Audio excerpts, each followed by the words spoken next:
Sir ବର୍ତ୍ତମାନ ପିଢ଼ିର ଯେଉଁମାନେ ସବୁ ଓଡ଼ିଶୀ ନୃତ୍ୟଶିଳ୍ପୀ ଆସୁଛନ୍ତି ତାଙ୍କୁ ଆପଣ କ'ଣ ଉପଦେଶ ଦେବେ ଯାହାଫଳରେ କି ସେମାନେ ତାଙ୍କ ଜୀବନରେ ଜଣେ ଜଣେ ଭଲ ନୃତ୍ୟଶିଳ୍ପୀ ହେଇପାରିବେ ଏବଂ ପରବର୍ତ୍ତୀ ସମୟରେ ନିଜର କ୍ୟାରିୟର ମଧ୍ୟ ଗଠନ କରିପାରିବେ?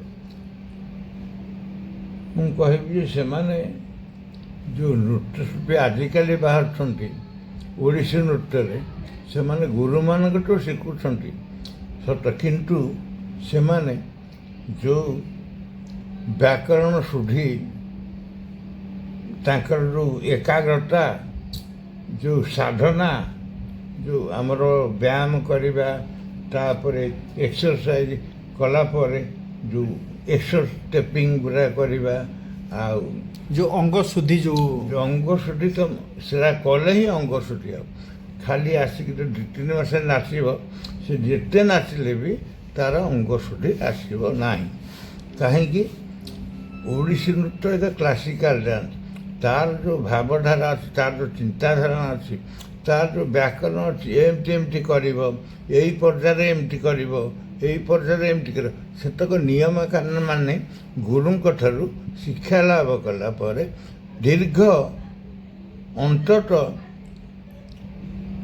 6 ବର୍ଷ 7 ବର୍ଷ ପରେ ଯଦି ରଙ୍ଗମଞ୍ଚକୁ ଆସିବ ତାହେଲେ ତୁମେ ନିର୍ଦ୍ଦିଷ୍ଟ ମାର୍ଗରେ ପହଞ୍ଚି ପାରିବ। କିନ୍ତୁ ଆଜିକାଲିର ନୃତ୍ୟଶିଳ୍ପୀମାନେ ତାକୁ ମାନୁନାହାନ୍ତି। କିଏ 3 ମାସରେ ବି ନାଚି ଦେଉଛନ୍ତି, କିଏ 6 ମାସରେ ବି କିନ୍ତୁ ନାଚିଦେବେ ସତ, କିନ୍ତୁ ସେଥିରେ ଶାରୀରିକ ଗଠନର କିଛି ବିଶେଷତ୍ୱ ରହିବନି।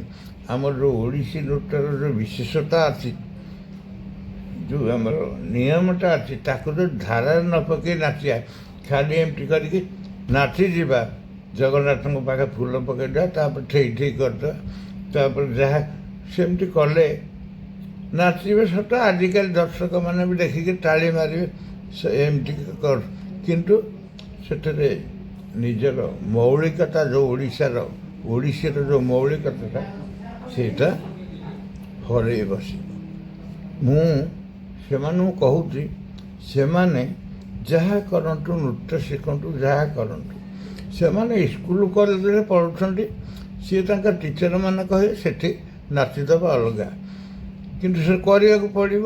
କାହିଁକିନା ତାଙ୍କର ସ୍କୁଲରେ ବହୁତ ପିଲା ନାଚିବେ, ସେମାନେ ବି ନାଚିବେ, କିନ୍ତୁ ସେମାନେ ଏଇ ଯେଉଁ ପିଲାମାନେ ଶିଖିକିରି ବାହାରେ ରଙ୍ଗମଞ୍ଚରେ ନାଚିବା ପାଇଁ ଯାହାଟା ଦରକାର, ଯାହାଟା ଆମର ଶରୀରର ଗଠନ ପ୍ରଣାଳୀ ଅନୁସାରେ ତାକୁ ଯଦି ଆମର ସମସ୍ତ ଶୁଦ୍ଧତାକୁ ନେଇ ବ୍ୟାକରଣକୁ ନେଇ ଆମେ ଯଦି ଠିକ୍ ଭାବରେ କରିପାରିବା, କେମିତି ଦେଖନ୍ତୁ, ଗୋଟେ ପ୍ରଥମେ ହାତର ଏକ୍ସରସାଇଜ୍, ତାପରେ ନିଜର ଯେଉଁ ମୁହଁର ବିଭିନ୍ନ ପ୍ରକାର ଅଛି।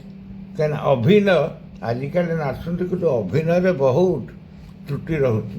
ଯେଉଁ ଅଭିନୟର ଯେଉଁ ନେକ୍ ମୁଭମେଣ୍ଟ ଗୁଡ଼ାକ, ତାପରେ ଆଖିର ମୁଭମେଣ୍ଟ, ଭୁରୁର ମୁଭମେଣ୍ଟ, ଏସବୁ ବିଭିନ୍ନ ରହି ଯଦି ନୃତ୍ୟ ଠିକ୍ ଭାବରେ କରିବ ତାହେଲେ ଠିକ୍ ଭାବରେ ଉପଯୁକ୍ତ ହୋଇଯିବ। ମୁଁ ସେମାନଙ୍କୁ କହୁଛି, ସେମାନେ ଯାହା କରନ୍ତୁ, ସେମାନେ ଆଗ ଅଙ୍ଗ ଶୁଦ୍ଧ କରନ୍ତୁ।